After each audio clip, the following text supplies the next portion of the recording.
إن الحمد لله نحمده ونستعينه ونستغفره ونعوذ بالله من شرور أنفسنا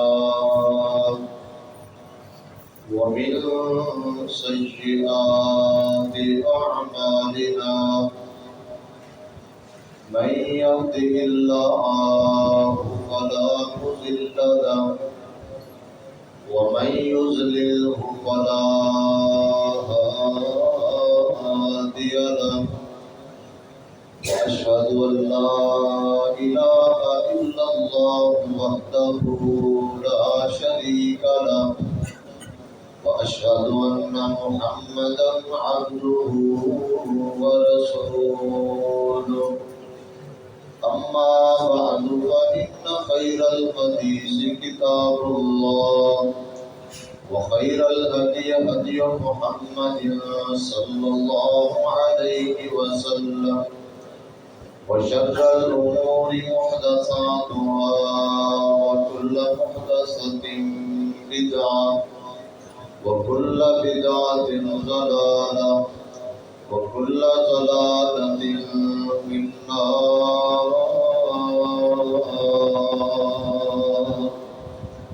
اللهم صل على محمد وعلى آل محمد كما صليت على إبراهيم وعلى آل إبراهيم إنك حميد مجيد. اللهم بارك على محمد وعلى آل محمد كما باركت على إبراهيم وعلى آل إبراهيم إنك حميد مجيد.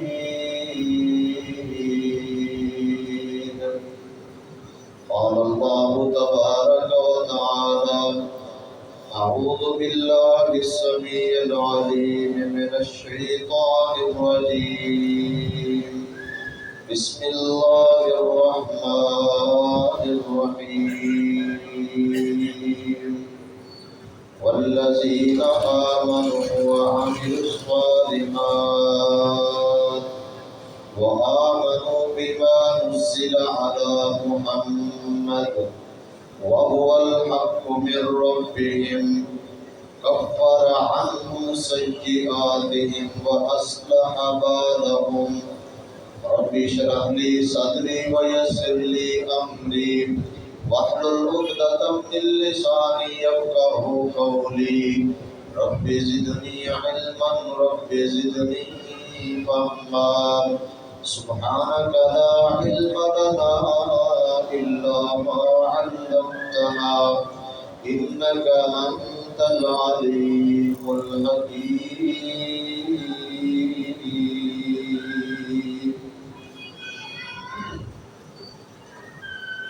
اما قسم کی حمد و ثنا اللہ رب العالمین کی ذات پاک کے لیے خاص ہے، جو اس کائنات کا خالق مالک داتا اور رازق ہے۔ جائز اور مسنون درود و سلام امام الاولین والآخرین، پوری کائنات کے سردار پیغمبر جناب محمد الرسول اللہ صلی اللہ علیہ وآلہ وسلم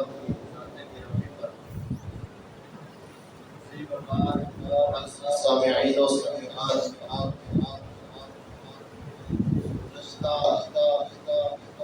ایک خطبہ پہلے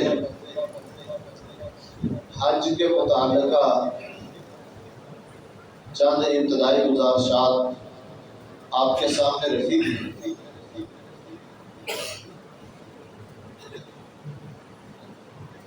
حج کے ایام کے حوالے سے نبی مکرم جناب محمد الرسول اللہ صلی اللہ علیہ وآلہ وسلم کے اس موقع کے اوپر انتہائی اہم خطبات اور آپ علیہ الصلوۃ والسلام کی انتہائی جامع تعلیمات جو کہ آپ نے اپنی زندگی کے آخری حصے میں ارشاد فرمائی ہے۔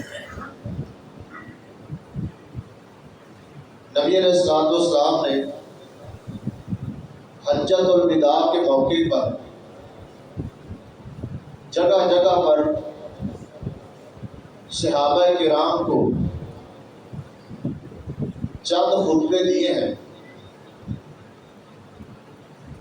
اس سے پہلے نبی علیہ الصلوۃ والسلام نے صحابہ کرام کو یہ بھی فرمایا، خذوا عنی مناسککم، حج کے طریقے، حج کے مناسک، دین اسلام کے احکامات یہ مجھ سے سیکھ لو۔ اور ساتھ یہ بھی فرمایا کہ ہو سکتا ہے آئندہ سال میں تمہارے درمیان موجود نہ ہوں۔ ذوالحجہ کی بات ہے کہ نبی علیہ الصلوۃ والسلام نے حج کیا ہے اور اگلے ہی سال 2-3 ماہ بعد ربیع الاول کے اندر نبی علیہ الصلوۃ والسلام فوت ہو گئے۔ آپ نے خطبہ حجۃ الوداع کے موقع پر ایک خطبہ نہیں دیا، بلکہ نبی علیہ الصلوۃ والسلام نے اس موقع پر کئی خطبے دیے ہیں۔ کچھ خطبے نبی علیہ الصلوۃ والسلام نے 9 ذوالحج کو بھی دیے ہیں، اور اسی طرح 10 ذوالحج یوم النحر کے دن بھی نبی مکرم صلی اللہ علیہ وسلم نے صحابہ کرام کے سامنے مینا کے اندر بھی خطبہ ارشاد فرمایا۔ ان تمام خطبات میں سے سب سے جو اہم خطبہ ہے وہ 9 ذی الحج کا ہے، جس دن حاجی میدان عرفات میں جمع ہوتے ہیں اور حج کا ایک بہت بڑا رکن وقوف عرفہ یہ ادا کرتے ہیں۔ اس دن نبی علیہ الصلوۃ والسلام نے میدان عرفات کے اندر صحابہ کرام کے سامنے ایک خطاب کیا۔ اسی خطبے کے بارے میں چند باتیں ہم ذکر کرتے ہیں۔ 9 ذی الحج کو نبی علیہ الصلوۃ والسلام جب میدان عرفات میں پہنچے تو نامرا مقام پر نبی علیہ الصلوۃ والسلام کا جو خیمہ لگایا گیا، آپ علیہ الصلوۃ والسلام وہاں پر قیام پذیر ہوئے۔ اس کے بعد جب سورج ڈھل گیا، ظہر کا وقت ہو گیا، تو آپ علیہ الصلوۃ والسلام کی اونٹنی جس کا لقب کسوا تھا، اس کے اوپر پالان وغیرہ پجامہ وغیرہ کسا گیا، اور آپ علیہ الصلوۃ والسلام اپنی اونٹنی پر سوار ہوئے۔ تو آپ نے اپنے صحابہ کرام کو ایک خطبہ ارشاد فرمایا۔ صحیح مسلم کے اندر سیدنا جابر رضی اللہ تعالی عنہ سے مروی یہ خطبہ موجود ہے۔ اس کے اندر آپ علیہ الصلوۃ والسلام نے انتہائی اہم چیزیں جو ہے نا وہ ذکر کی ہیں، جن کا تعلق انسان کی اخلاقیات سے بھی ہے، انسان کے معاشرے کے ساتھ بھی ہے، عبادات کے ساتھ بھی ہے۔ آپ علیہ الصلوۃ والسلام نے فرمایا، ان دماءکم و اموالکم حرام علیکم کحرمت یومکم ھذا۔ فرمایا تمہارے مال، تمہارے جانیں یعنی تمہارے جو خون ہیں، یہ تم میں سے ایک دوسرے پر حرام کر دیے ہیں۔ کسی بھی مسلمان کے لیے یہ جائز نہیں ہے کہ وہ ناحق کسی دوسرے مسلمان کا خون بہائے۔ کسی مسلمان کے لیے یہ جائز نہیں ہے کہ وہ کسی دوسرے مسلمان کا ناحق مال کھائے، مال ہتھیائے۔ اس کی اجازت اسلام نہیں دیتا، اور یہ ایسے ہی تمہارے اوپر حرام کر دیے ہیں جس طرح کحرمت یومکم ھذا، جس طرح اللہ تعالیٰ نے اس دن کو تمہارے لیے حرمت والا بنایا ہے، فی بلدکم ھذا، اس تمہارے شہر مکہ کو جس طرح اللہ نے حرمت والا بنایا ہے، جس طرح اللہ تعالیٰ نے اس مہینے ذوالحجہ کو حرمت والا بنایا ہے اور بعض جائز کام بھی اس کے اندر منع کر دیے ہیں، اسی طرح یہ کام بھی منع ہے، اللہ نے تمہارے اوپر یہ حرام کر دیا ہے۔ فرمایا الا کل شیء من امر الجاہلیت تحت قدمی موضوع، آپ نے فرمایا ہر قسم کی جاہلیت اخوت، ہر قسم کی جاہلیت والا معاملہ اللہ نے میرے قدموں کے نیچے رکھ دیا ہے، مطلب اللہ تعالیٰ نے اس کو ختم کر دیا ہے۔ اب جاہلیت والا دور، جاہلیت والے اعمال، جاہلیت والی سوچ اور عقیدہ نظریہ، یہ سب کچھ ختم ہو چکا ہے۔ اور اس کے ساتھ فرمایا وَدِمَاءُ الْجَاهِلِيَّةِ مَوْضُوعًا، جاہلیت کے اندر ایک بہت بڑا ان کا جھگڑا، لڑائی ہوتی تھی، وہ آپس کے اندر دشمنیاں، اختلافات، چھوٹی چھوٹی بات پر جنگیں چھڑ جانا، ایک دوسرے سے بدلے، ایک دوسرے کی قتل و غارت، یہ ان لوگوں کا ایک محبوب مشغلہ تھا کہ چھوٹی سی بات پر اتنی بڑی لڑائی اور جنگ چھیڑ دیتے جو صدیوں تک جنگ ختم نہیں ہوتی تھی۔ فرمایا یہ بھی اللہ نے ختم کر دی، یہ بھی ختم ہو چکی ہے۔ وَإِنَّ أَوَّلَ دَمٍ أَزَاءُ مِن دِمَائِنَا دم بن ربیعۃ بن الحارث کان مسترضعا فی بنی سعد، فرمایا جاہلیت والے خون، جاہلیت والے بدلے، وہ سب معاف، وہ سب ختم ہو چکے ہیں۔ اور ذہن میں رکھو سب سے پہلا جو خون ہے وہ اپنے خاندان کا میں معاف کر رہا ہوں۔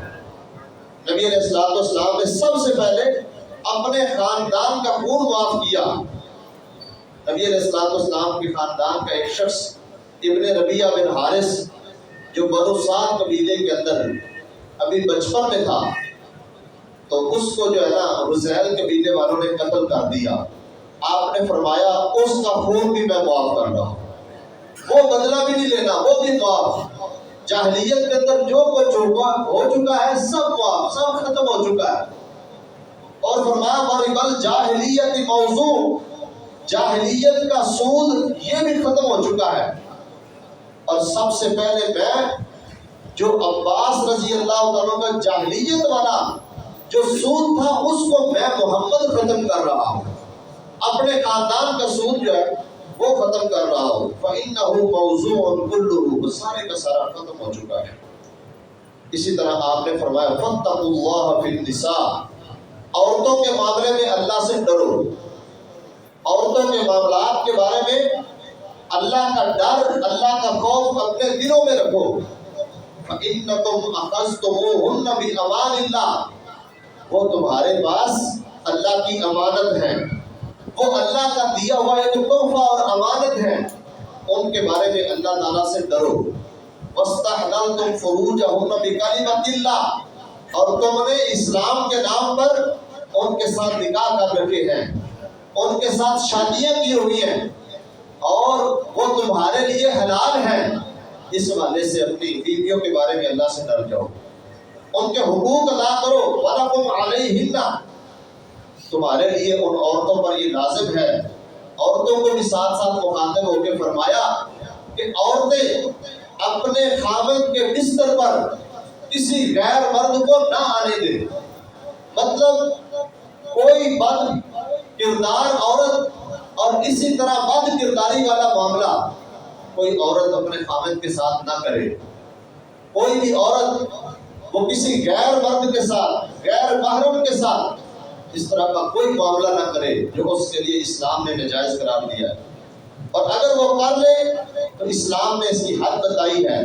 اسلام نے خاوندوں کے لیے یہ تعلیم دی ہے فَاضْرِبُوهُنَّ ضَرْبًا غَيْرَ مُبَرَّحٍ، فرمایا ان کو پھر ضرب اگر لگانی ہے، سزا دینی ہے، مارنا ہے تو ایسی مار نہیں مارنی جس کے ساتھ ان کی ہڈی ٹوٹ جائے، جس کے ساتھ آپ کے معاملات مزید بگڑ جائیں۔ صرف اس کو تنبیہ کے لیے مارنا ہے اور تنبیہ کرتے ہوئے اس عورت کے ساتھ اس کو سمجھانا ہے اس معاملے میں میری وصیت عورتوں کے بارے میں قبول کرو۔ فرمایا وَلَهُنَّ عَلَيْكُمْ رِزْقُهُنَّ وَكِسْوَتُهُنَّ بِالْمَعْرُوفِ، یہ تمہارے ذمے ہے تو ان کو اچھے طریقے سے کھلاؤ بھی اور ان کو پہناؤ بھی، ان کا کھلانا پلانا یہ تمہارے ذمے ہے۔ اور ایک اہم نصیحت فرماتے ہوئے آپ نے فرمایا وَقَدْ تَرَكْتُ فِيكُمْ مَا لَن تَزِلُّوا بَعْدَهُ، آپ نے فرمایا تمہارے درمیان ایک چیز چھوڑ کے جا رہا ہوں، اس کو جب تک تم پکڑے رکھو گے کبھی بھی گمراہ نہیں ہوگے۔ فرمایا کتاب اللہ، وہ اللہ کی کتاب ہے، قرآن مجید ہے، اس کے ساتھ جب تعلق مضبوط کر لو گے تو کبھی بھی تم گمراہی کی طرف نہیں جاؤ گے، گمراہ نہیں ہوگے۔ قرآن پاک کا حکم ماننا ہے۔ اس کے بعد نبی علیہ السلام نے فرمایا وَأَنْتُمْ تُسْأَلُونَ عَنِّي فَمَا أَنْتُمْ قَائِلُونَ، لوگوں میرے متعلق تم سے پوچھا جائے گا، سوال کیا جائے گا میرے بارے میں، تو بتاؤ میرے بارے میں تم کیا کہو گے؟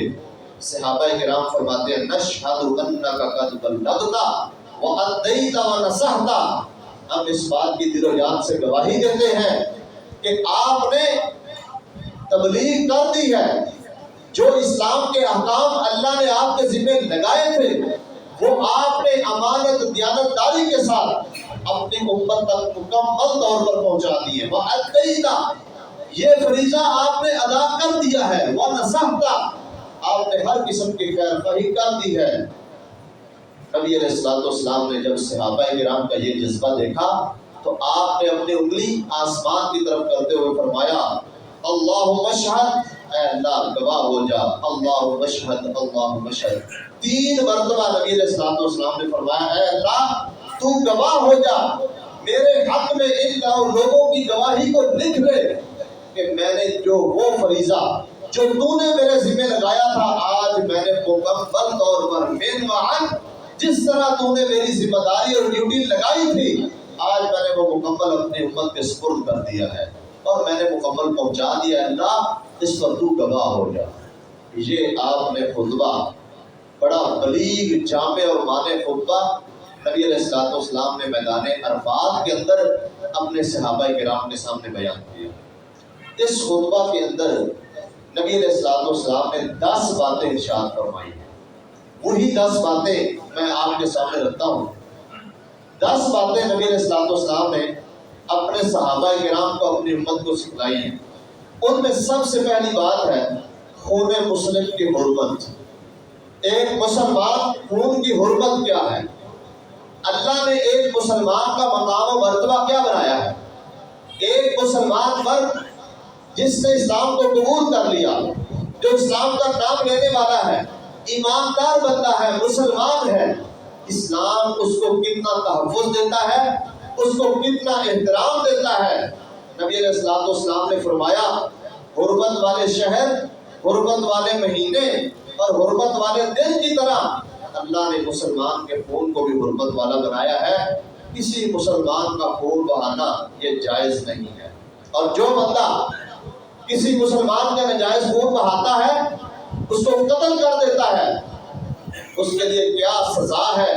5 سزائیں اللہ نے ایک آیت کے اندر ذکر فرمائی ہیں کہ ایسا بندہ جو کسی مسلمان کو ناحق اور ناجائز طریقے سے قتل کر دیتا ہے، اس کا خون بہاتا ہے، اللہ نے اس بندے کے لیے 5 قسم کی سزائیں تیار کر رکھی ہیں۔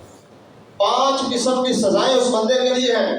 فرمایا وَمَن يَقْتُلْ مُؤْمِنًا مُتَعَمِّدًا فَجَزَاؤُهُ جَهَنَّمُ، جو بندہ جان بوجھ کر کسی مسلمان کو قتل کر دیتا ہے، کسی مسلمان کا خون بہاتا ہے، اس کی جزا، اس کا بدلہ فرمایا جہنم ہے، اللہ اس بندے کو جہنم میں ڈالے گا۔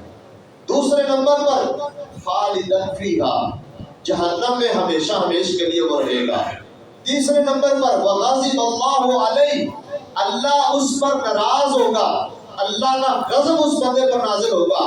چوتھے نمبر پر فرمایا وَلَعَنَهُ، اللہ اس پر لعنت کرتا ہے، اللہ نے اس کو اپنی رحمت سے دور کر دیا ہے۔ اور 5ویں نمبر پر فرمایا وَأَعَدَّ لَهُ عَذَابًا عَظِيمًا، اللہ نے ایسے بندے کے لیے عذاب عظیم تیار کیا ہے۔ یہ سزائیں بیان کرنے کے بعد فرمایا اللہ نے اس کے لیے بڑا عذاب تیار کیا ہے۔ اب آپ اندازہ کریں کہ جو بندہ جہنم میں چلا گیا اس میں ہمیشہ رہے گا، اللہ اس پر غضبناک ہے، اللہ کی ذات اس پر ناراض ہے، اللہ نے اس پر لعنت بھی کی ہے، اس کے بعد فرمایا اس کے لیے بڑا عذاب ہے۔ اس عذاب کا ذکر نہیں کیا، وہ کتنا بڑا عذاب ہے اور وہ کون سا عذاب ہوگا۔ یہی سے اندازہ لگائیں ایک مسلمان، ایک ایماندار، ایک کلمہ پڑھنے والے بندے کا اللہ کے ہاں کیا احترام ہے، اس کی اللہ کے ہاں کتنی وقت ہے، اور اس کو ناجائز ناحق مارنے والے بندے کے بارے میں اللہ نے کیا فرمایا ہے، اور اللہ نے اس کے لیے کتنی زبردست قسم کی سزائیں تیار کی ہیں۔ اس لیے یہ قتل و غارت، یہ ایک دوسرے کو چھوٹی چھوٹی بات میں مار دینا، یہ بہت بڑا جرم ہے، اسلام اس کی اجازت نہیں دیتا۔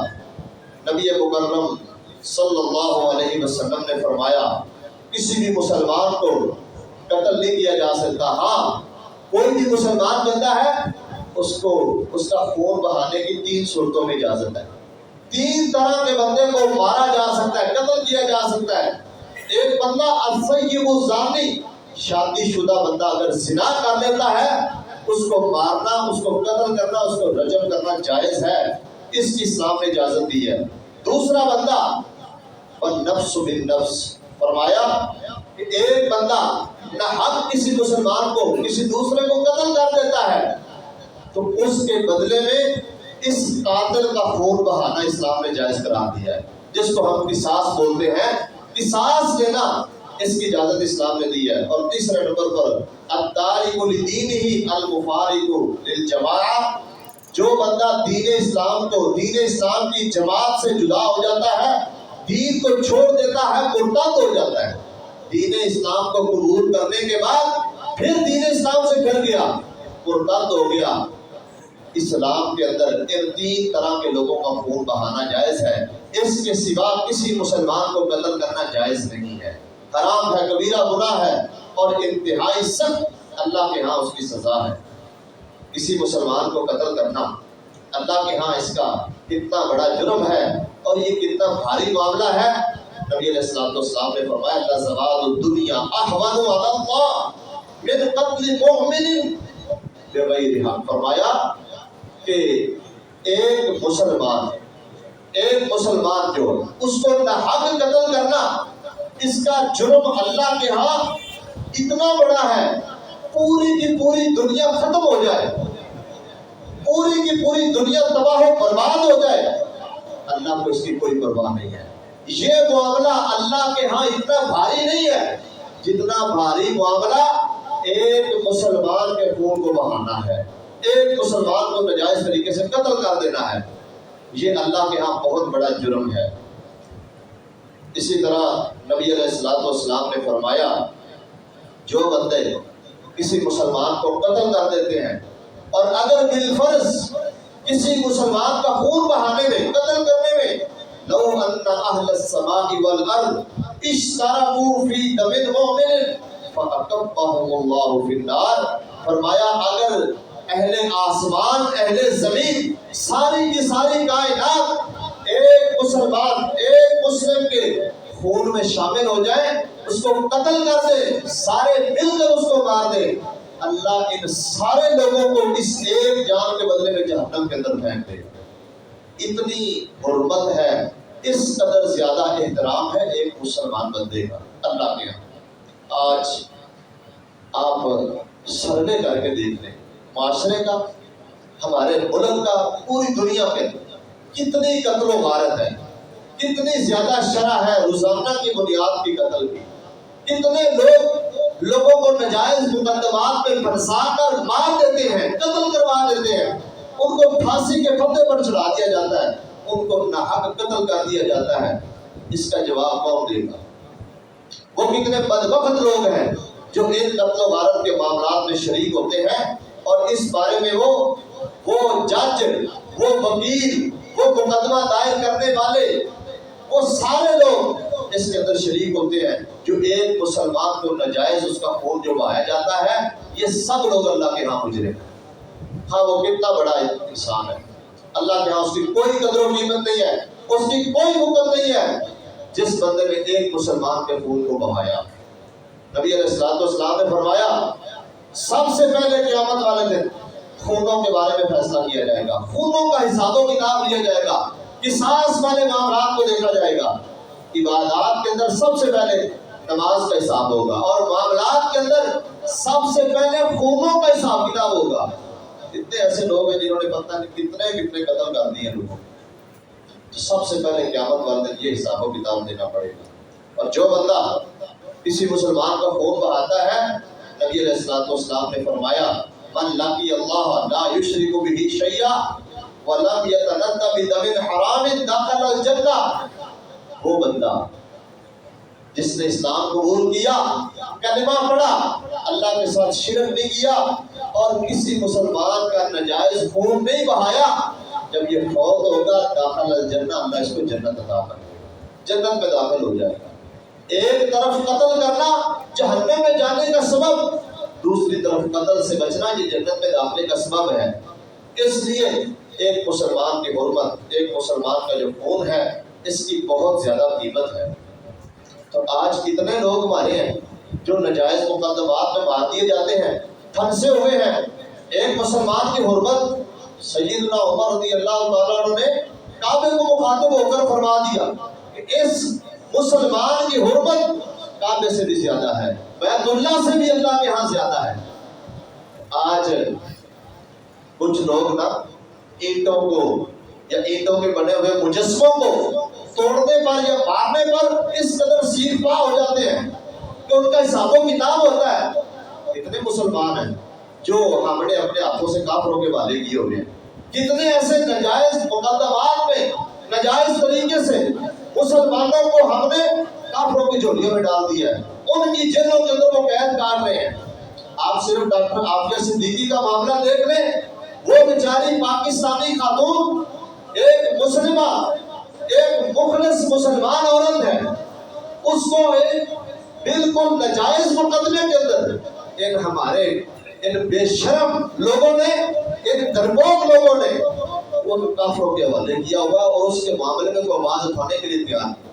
یہ اللہ سے نہیں ڈرتے، یہ زمینی خداؤں سے ڈرتے ہیں. ان کے دل میں اللہ کا کوئی ڈر نہیں ہے، یہ اللہ تعالیٰ سے نہیں ڈرتے. یہ لوگ انہوں نے زمینی خدا اپنے بنائے ہوئے ہیں، اور یہ ان اپنے آقاؤں سے ڈرتے ہیں. اس معاملے میں آواز اٹھانے کو جرم سمجھتے ہیں، ڈرتے ہیں. تو اگر یہ لوگ، ہم لوگ بالحیث کو اس معاملے کے اندر متحرک نہ ہوئے، اہل پاکستان اگر اس معاملے میں اجتماعی کوشش نہیں کرتے، ہمارے حکمران کوشش نہیں کرتے، تو ہم سب مجرم ہیں. ایک مسلمان مرد کو، ایک خاتون کو، کسی بھی مسلمان کو اس طرح کسی کی قید میں دے دینا یہ چھوٹا معاملہ نہیں ہے، یہ بہت بڑا جرم ہے، گناہ ہے. اور اگر اس بارے میں ہم نے اپنا کردار ادا نہ کیا تو اس معاملے کے اندر ہم مجرم ہیں، اور اللہ کے ہاں اس کا جواب دینا پڑے. اس لیے من حیث القوم ہمیں ہر فورم پر، ہر محاذ پر اپنی وسعت اور طاقت کے مطابق ان معاملات کے اندر کردار ادا کرنا چاہیے. مسلمان قیدیوں کو چھڑوانا یہ مسلم امت کی ذمہ داری ہے. کسی مسلمان قیدی کی رہائی کے لیے کوشش کرنا یہ حاکم وقت کی بھی ذمہ داری ہے، اور اس کے ساتھ متعلقہ تمام لوگوں کی یہ ذمہ داری ہے کہ وہ لوگ ایک مسلمان کے بارے میں اپنا پورا کردار ادا کریں. اور اگر یہ سارے ہی اس جرم میں شریک ہو جاتے ہیں تو اللہ کو ان سارے لوگوں کی کوئی پرواہ نہیں ہے. اور آپ حیران ہوں گے، وہ ایک مسلم خاتون جب اس نے یہ کہا کہ میں یہ مقدمہ اللہ کی دربار میں، اللہ کی بارگاہ میں دائر کروں کہ میرے بارے میں کوئی پوچھنے والا یا میرے بارے میں کوئی کوشش کرنے والا پاکستانی مسلمان ہی کوئی نہیں، پاکستان کے اندر کوئی مسلمان ہے ہی کوئی نہیں جس نے میرے حق میں آواز بلند کی ہو. تو میرے بھائیوں ہمیں سوچنا چاہیے کہ آج مسلمانوں کے لیے یہ بڑا المیہ ہے کہ باوجود اس کے کہ اللہ نے ہمیں بڑی طاقتوں سے نوازا ہے، اللہ نے ہمیں بہت ساری نعمتیں دی ہیں، اللہ نے ہمارے ملک کو ایٹمی قوت بنایا ہے، اس کے باوجود اگر ہم ڈرتے ہیں اس کا مطلب ہے ہم ایک ڈرپوک اور بزدل قوم ہیں، ہم بزدل لوگ ہیں، ہم ڈرتے ہیں۔ اللہ نے طاقت بھی دی ہے، قدرت بھی دی ہے، سارا کچھ دیا ہے، اس کے باوجود ہم خاموش ہیں۔ تو یہ مسلمان کے خون کا معاملہ، ایک مسلمان کے حرمت کا معاملہ اس قدر اللہ کے ہاں زیادہ ہے۔ اس کے بعد دوسرے نمبر پر نبی علیہ السلام نے فرمایا ایک مسلمان کا جو مال ہے اس کی حرمت بھی دوسرے مسلمان پر اسی طرح ہے جس طرح جان کی حرمت ہے۔ اور جس طرح اللہ نے اس مکے کو، اس شہر کو، اس مہینے کو، اس دن کو حرمت والا بنایا ہے، اللہ کے ہاں ایک مسلمان کے مال کی بھی اتنی حرمت ہے۔ کسی مسلمان کے لیے یہ جائز نہیں ہے کہ وہ دوسرے مسلمان کا مال کسی نجائز طریقے سے ہتھیا لے، ہڑپ کر لے، یا اس پر قبضہ کر لے، یا اس سے لوٹ مار کر لے، یہ اللہ نے اجازت نہیں دی۔ فرمایا یا ایھا الذین آمنوا لا تأکلوا اموالکم بینکم بالباطل الا ان تکون تجارۃ عن تراض منکم۔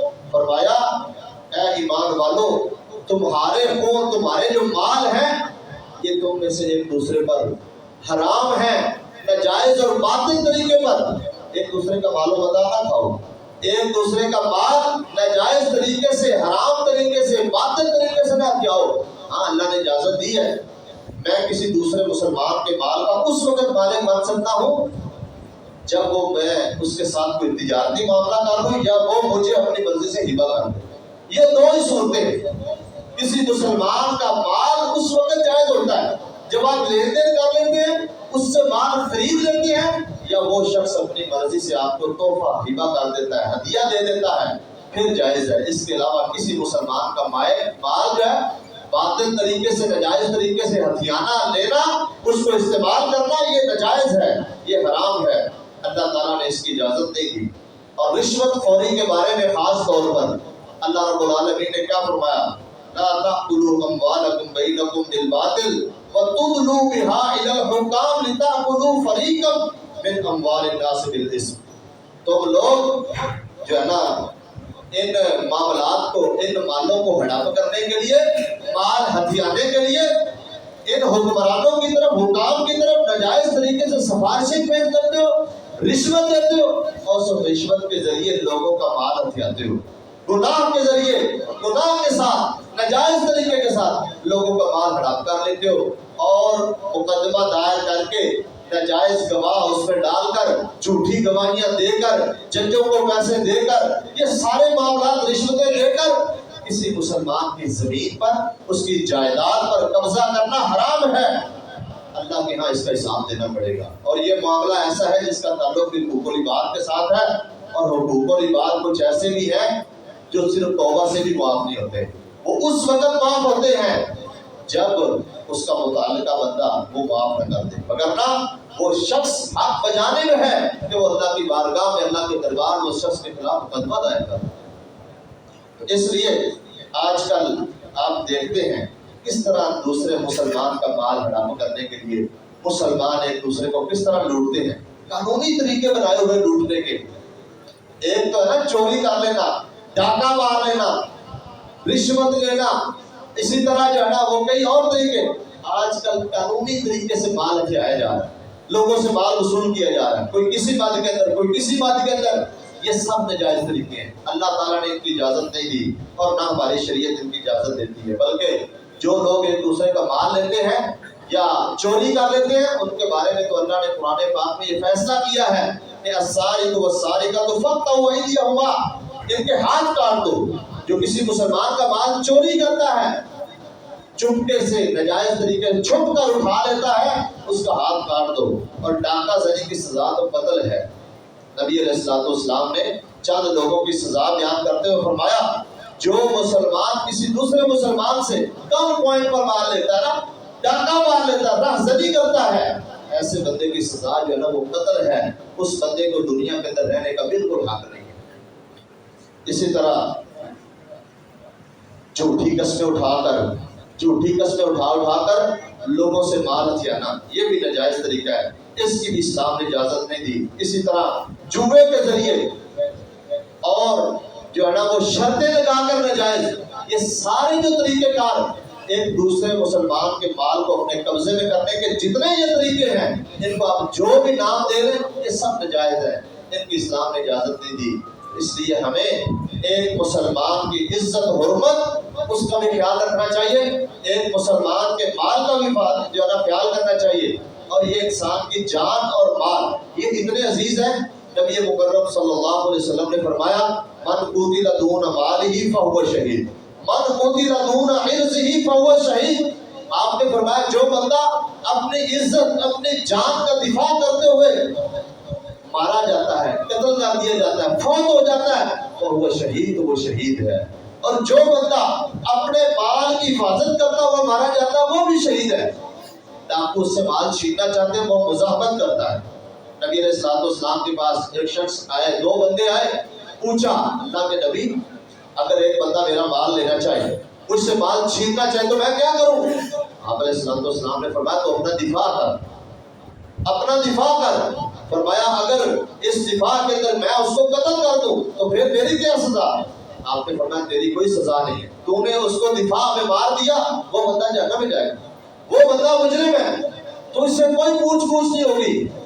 مال کی حفاظت کے اندر مزاحمت کرنا یہ عزیمت ہے، اور یہ بڑا قابل تعریف عمل ہے۔ اگرچہ اس موقع پر رخصت پر عمل کرنا بھی جائز ہے کہ آپ مال دے دیں، لیکن ایک بندے نے حلال طریقے سے اپنا مال کمایا ہوا ہے، ڈاکو ہتھیانا چاہتے ہیں، لینا چاہتے ہیں، یہ بندہ مزاحمت کرتا ہے، لڑتا ہے، جھگڑا کرتا ہے، اگر اس دوران یہ خود مارا جاتا ہے تو شہید ہے، اگلا بندہ مارا جاتا ہے تو وہ جہنم میں ہے، اس سے اس کا کوئی حساب کتاب نہیں ہوگا۔ اسی طرح جو بندہ اپنے اہل و عیال کی حفاظت کرتا ہوا مارا جائے، جو اپنی عزت اور اپنی جان کی حفاظت کرتا ہوا مارا جائے، اس کا بھی یہی حکم ہے۔ تو اللہ کریم سے دعا ہے کہ اللہ تعالی ہمیں صحیح معنوں میں ایک مسلمان کے لیے دوسرے مسلمان کا جو حق ہے اس کو سمجھنے کی توفیق عطا فرمائے۔